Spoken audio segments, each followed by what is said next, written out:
speaker myself. First of all, let me say that it's always dangerous to make predictions about the future. Let me quote from that great philosopher of the Western world, Yogi Berra. Yogi Berra once said, quote, "Prediction is awfully hard to do, especially if it's about the future." But he also said this.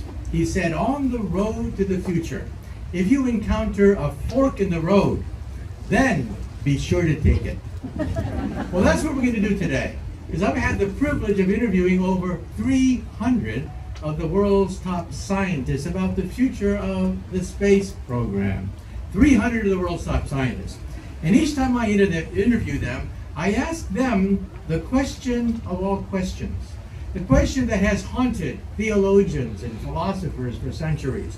That question is there intelligent life on the earth?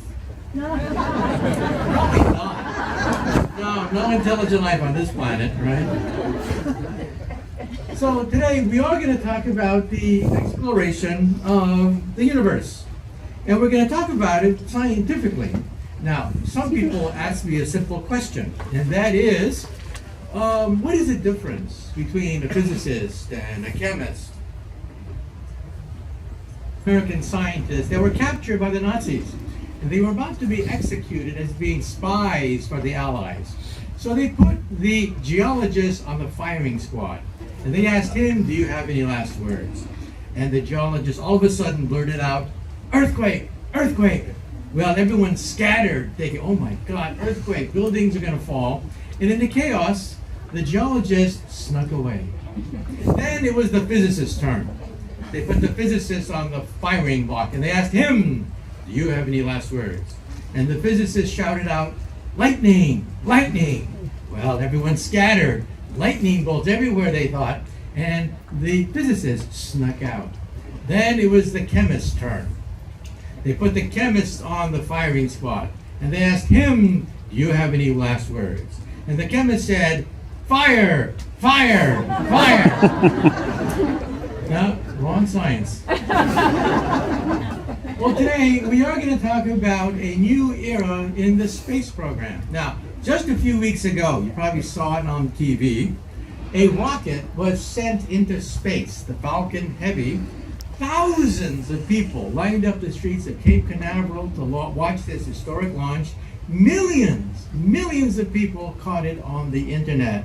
What was so historic? First of all, that was a moon rocket. That was no ordinary rocket that goes up and comes back down again or spins around the Earth. That was a moon rocket capable of putting astronauts around the moon. And second of all, who paid for it? Taxpayers? No. The private funds of Elon Musk, the billionaire. And so we're now seeing that the price of space travel has dropped. Silicon Valley billionaires are footing the bill for many of these programs.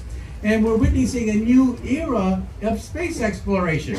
Just a few years ago, we had the movie The Martian, starring Matt Damon. That movie cost about $100 million to make. But the Indians actually put a probe on Mars for less than that, for $70 million. It cost more money to make a Hollywood movie about Mars than to actually put a probe around Mars. So we're witnessing a new era in space exploration. Also, Jeff Bezos of Amazon.com, not to be outdone, he has stated that he would like to make the Earth into a park. Why not put all our polluting industries into outer space and preserve the Earth as a garden, as a park for humanity, while polluting heavy industries are in outer space? And he has bankrolled his own spaceport. He doesn't go to Cape Canaveral at all. He has his own spaceport in Texas. So what we're witnessing here is a new era in space exploration. Back in the 60s, we went to the moon. It was our duty to go to the moon because we were up against the Russians. But now things have changed. Now it's Silicon Valley billionaires footing the bill. Its prices have dropped to the point that the Chinese have stated that as early as 2025, they may plant the Chinese flag on the moon. Things have changed since then. So we're talking about a new era of space exploration. Well, first of all, let me very quickly summarize some of the books that I've written. Physics of the Future goes 100 years into the future in artificial intelligence, robotics, medicine. I've interviewed 300 scientists for this book, a New York Times bestseller. Another bestseller is Physics of the Impossible, where we might have teleportation, starships, time travel. And in this book, I answer the question, what happens if you enter a time machine? You go backwards in time and meet your teenage mother before you're born, and she falls in love with you. Well, if your teenage mother falls in love with you before you're born, you're in deep doo-doo if that happens. And my last book, which actually hit #1 on the New York Times bestseller list, was The Future of the Mind. In the future, we may become immortal, digital immortality. We may be able to digitize everything known about us so that we can have a conversation with our great-great-great-great-grandkids who may want to interact with their great-great-great-great-grandparents. We may be able to digitize everything known about you, your credit card transactions, your emails, your Instagrams, to create a reasonable facsimile of you. Now then the question is that really you? Well, to paraphrase Bill Clinton, it all depends on how you define you. If you is a biological entity, then no, that's nothing but a tape recorder. But if you is the sum total of all your memories and all your feelings and transactions, then hey, it may be possible to have digital immortality. But today, let's talk about the new space program. First of all, this is the father of rocketry, Robert Goddard. He was the pioneer who, as a child, dreamed of going into outer space on a rocket. But in his lifetime, he was humiliated by the New York Times. The New York Times almost destroyed his career. The New York Times called Goddard a fraud, a fake, because rockets cannot move in outer space, said the New York Times. There's no air to push against. Therefore, it's impossible to move outside the planet Earth. And Goddard dreamed of going to the moon. The moon is 250,000 miles away. Even when his rockets work, they humiliated him. One time he launched a rocket successfully, and the local newspaper said, Robert Goddard's rocket misses the moon by 250,000 miles. You can't win. But why was he inspired to go up against the New York Times? Why did he do this? Because when he was a child, he read a novel, War of the Worlds, and he was hooked.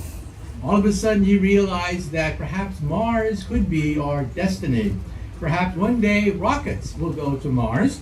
Another scientist who was into science fiction was Carl Sagan. When Carl Sagan, the astronomer, was a young kid, he read the John Carter of Mars series, and he was hooked. He said, yes, we're going to go on to Mars. And then, more recently, Asimov wrote the Foundation trilogy about the rise of a galactic civilization, somewhat similar to the Star Wars series. And as a consequence, Elon Musk said, we want to become a multi-planet species after reading that book. I read that book too. And you dream about what it would take to become a galactic civilization. That, of course, is science fiction. But the question is, how far can we push this technology? Well, first of all, why even think about leaving the Earth at all? No one is saying we should leave the entire Earth. There are too many people on the Earth. It'd be too expensive. But we are talking about having an insurance policy in case of self-inflicted wounds like global warming, nuclear proliferation, germ warfare, or natural disasters like asteroid impacts, supervolcanoes, ice ages, even the sun. The sun will one day turn against the Earth. 5 billion years from now, it is a law of physics that the sun will eat up the Earth. The Bible says, from dust to dust, ashes to ashes. We physicists say, from stardust we came, and stardust we will return. And just remember, the point I'm raising is, the dinosaurs did not have a space program. And that's why they're not here today. How come we don't have dinosaurs attending this book tour? Because because the dinosaurs faced the ultimate catastrophe. Now, we have self-inflicted catastrophes like global warming. Now, I'm not saying that we should go to Mars to avoid global warming. We should cure global warming on the Earth. It's a political problem, a problem that we have to cure on the Earth, because the glaciers are receding, the polar ice caps are thinning about 1% per year. Definitely, we experience global warming. So we're not going to leave the Earth to escape global warming. No, politically, we're going to have to get our own shop in order. However, as I said before, the dinosaurs did not have a space program, and asteroid collisions are something we do have to worry about. Because 65 million years ago, here's a dinosaur that said, uh-oh. The other dinosaur is saying, oh shit. There goes the neighborhood. Yes, if you were a dinosaur and you looked up and this is what you saw, it's not going to be a pretty sight, because the age of dinosaurs ended. And who rose up in the ashes? We did. We want to make sure that we don't go the same way. Now, a city buster hits the Earth every 100 years. 2 of them hit Russia in 100 years. One hit Chelyabinsk just a few years ago, and the other one hit Siberia. And so two city buster impacts capable of knocking out London or Berlin hit the Earth every 100 years. Nation busters hit the Earth every few thousand years. Why don't we see them? Because they hit the oceans for the most part. And because of that, we don't necessarily record nation busters, but they do hit the Earth. And then we have planet busters. Every 50 million years, the dinosaurs get wiped out. And so that's why we need an insurance policy. And there's also a problem of a super volcano. This is Yellowstone National Park as you've never seen it. We're not talking about Yogi Bear. We're talking about a super volcano underneath Yellowstone that could one day rip the guts out of the United States of America. This volcano is capable of destroying this country. Now, why am I bringing this up? Because 75,000 years ago, another supervolcano erupted in Indonesia, the Toba volcano, and probably killed most human beings. You realize that we are almost clones of each other? If I take any 2 animals, I find they're quite separated genetically. You take any humans, any 2 humans, and we are almost twins of each other compared to the animals. This means that something happened 75,000 years ago. We're not sure what. Something happened to wipe out almost all human beings. How many survived that catastrophe? A few hundred, maybe 1,000. They escaped to the Middle East and they went on to populate the Earth. Now this is incredible. I mean, think about this. Only a few hundred to maybe 1,000 humans escaped whatever catastrophe hit us 75,000 years ago to populate the entire planet Earth. It could happen again. We think it was the Toba volcano, and so we're all brothers and sisters, literally, of something that happened 75,000 years ago. But now we had the first era of space exploration. The Cold War was in full glory. We had to beat the Russians. But in 1966, the NASA budget was 5% of the total federal budget. That's unsustainable. You cannot have 5% of the entire federal budget go to the moon program. So it collapsed. But now we're witnessing the second golden age of space exploration, where taxpayers are not necessarily funding it. This is the Falcon Heavy rocket by Elon Musk, financed by private funds. This is a private moon rocket, fully capable of sending a space capsule around the moon. And so we're talking about a new era where space travel is partially funded by private enterprise, by the generosity and, of course, searching for profits of Silicon Valley billionaires. Not only this is a moon rocket.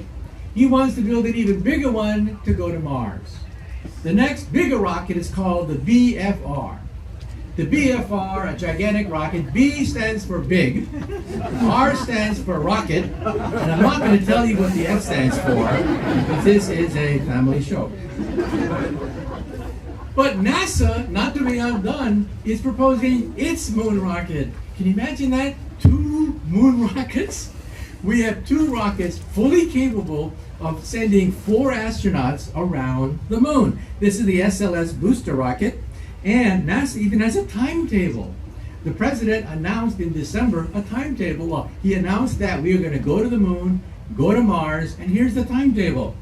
In next year, December of next year, this is going to take us around the moon after 50 years, a robotic mission around the moon.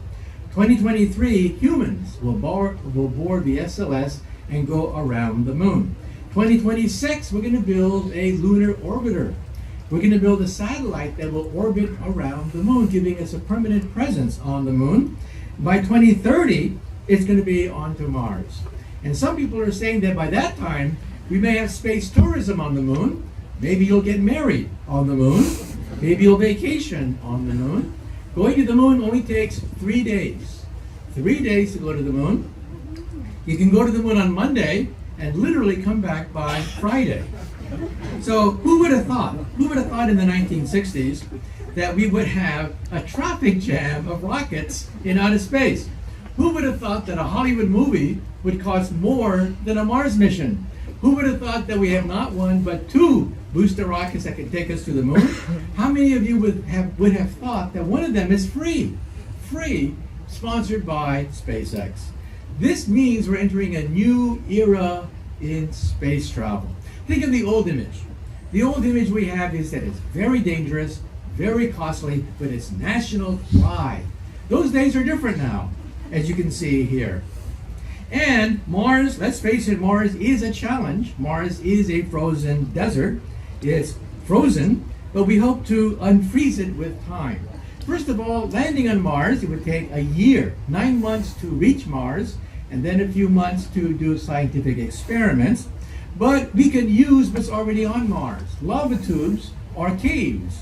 Caves dug out by lava on Mars, and we could use that as a base of operation. You don't have to have gigantic dome cities like in the movie Total Recall with Arnold Schwarzenegger. You can simply use what's existing on the moon, and eventually you will mine the ice. Why mine the ice? Because ice can be melted for drinking purposes, for water. You can also separate it out into oxygen for breathing and hydrogen for rocket fuel. And so mining operations will be formed on Mars. And then after that, agriculture. We can genetically modify algae, genetically modify plants, so they would thrive in a cold Martian atmosphere. And this is now long term. But once we have a self-sustaining colony on Mars that can grow its own crops, then we don't have to fund it anymore. It'll be totally self-sufficient. It'll mine the Martian soil for bricks. It'll use the ice for rocket fuel. It'll be self-sufficient. And tourism. Think about this. Mars has incredible tourist attractions. A volcano, the biggest volcano in the solar system, exists on Mars, shown here on the upper left. It has a Grand Canyon, the size of the United States of America. That's how big the Grand Canyon of Mars is. Tremendous sights on Mars. And then after that, we're going to perhaps put solar satellites to melt the Martian ice caps so that water will flow on the surface of Mars. And then you ask the question, well, who's going to pay for it? This is not cheap. Well, Google billionaires, they have their plan. They've asked permission to begin the process of mining asteroids. President Barack Obama set this in motion. It's called Asteroid Redirect, and that is to capture an asteroid which has rare earths, rare elements, and platinum that will be worth billions of dollars. One small asteroid, just about 50 feet across, it can fit in this room. One small asteroid has enough for perhaps $30 billion worth of precious minerals. And so, again, this is now long-term, but terraforming Mars is a possibility. If you can raise the surface temperature of Mars by 6 degrees, just 6 degrees, then you have a runaway greenhouse effect that takes place, and it terraforms all by itself. So this is one proposal being made. And another proposal being made is, as I said before, to mine the asteroid belt. We've even isolated. These are the asteroids that we've isolated that could, in fact, be mined. And the asteroid redirect program was originally approved by NASA. Now it's put on hold. But the asteroid redirect program was a program to rope an asteroid. Then moving on, this is now into the next century. We're setting our sights even beyond Mars. We're looking at the moons of Saturn. This is Saturn, a glorious planet with the rings around it, but it has Titan, a satellite that goes around Titan. And then we have Europa, a moon of Jupiter. NASA has already okayed a mission to Europa. Why? It's a moon of Jupiter, it's very cold on Europa, but it has an ocean that is bigger than the ocean of the Earth. It could be the biggest ocean in the solar system underneath the ice cover. And what are we going to do? We're going to put a submarine. Believe it or not, there are plans to put a submarine into the ocean of Europa, a moon of Jupiter. We now realize that life can thrive throughout the solar system in oceans of moons like Jupiter and Saturn. So we now realize that if alien civilizations exist in outer space, more than likely they are aquatic. They're not like us. More than likely they come out of the oceans, because oceans could be commonplace, especially when you go out to places like Jupiter and Saturn. Here is one of the Europa submarines shown here, that a plan that was proposed for NASA to begin the process of looking for life. Here's Titan. Titan has methane gas on it, a moon of Saturn. We can use the methane gas as a gas station. So here is a portable gas station in outer space that we can refuel our rockets for free. We know it because we've been there. We have landed a probe on Titan, a moon of Saturn. And then, going beyond that, we have the question of creating starships. This is where the imagination goes wild. First of all, we have discovered 4,000 exoplanets orbiting other stars, 4,000 of them. Now we have discovered 20 Earth-like planets that resemble the Earth, and the galaxy probably contains billions of Earth-like planets. So in other words, habitable planets could be the norm in outer space. There could be advanced civilizations, and we want to go there. So my colleague Stephen Hawking has proposed that we send chips, computer chips, to the stars. This is the Breakthrough Starshot program. We want to have laser beams, off-the-shelf technology, shoot a parachute with this chip on it to 20% the speed of light, and using off-the-shelf technology, reach Alpha Centauri in 20 years' time. This is incredible. And guess what? More Silicon Valley billionaires are paying for that. Over $100 million has already been raised to build the first Starship. A starship that is the size of a postage stamp. Now, of course, beyond that, we would like to have a starship like they have in Star Trek. Well, sorry about that. The initial starships are going to be very clumsy looking. This is a fusion rocket that could work. It could take us to up to maybe half the speed of light, but look how big it is. We're talking about a fusion starship that uses the power that is used for stars. So, another possibility is a Ramjet fusion engine. This is an engine which uses no fuel whatsoever. Its fuel is for free. It scoops up hydrogen gas from outer space like a jet airplane. A jet airplane does not contain oxygen. It scoops up oxygen and burns it. This is the Ramjet fusion engine, which scoops up hydrogen and burns it inside. So we're talking about the possibility of one day going to the stars. Now, my personal favorite of going to the stars is that by the end of the century, we'll know so much about the human brain, we'll put it on a laser beam and shoot it to outer space. If our connectome, that is all the neural pathways of the brain, can be codified, we can put it on a laser beam and shoot it to the moon. You will be on the moon in 1 second. In 1 second, your consciousness will be on the moon. 20 minutes, you'll be on Mars. 4 years, you'll be in the nearest star system. I call this laser porting. Forget flying saucers. Forget UFOs. Any advanced civilization would prefer to go at the speed of light. Speed of light. Riding on a light beam to the stars. In fact, I personally believe this may already exist. Outside the Earth, there could be a highway out there. A gigantic laser highway where souls are being zapped at the speed of light across the galaxy, and we are too stupid to know it. Sorry about that. Well, let me try to wrap up. The talk, of course, the book goes on and on to talk about warp drive, to talk about parallel universes. But let me say that in the future, we do have the imagination, we think we're going to have the technology to do this. And then the last question is, well, if there is intelligent life out there, how come they don't visit us? How come they don't land on the White House lawn and advertise their existence and give us all this advanced technology?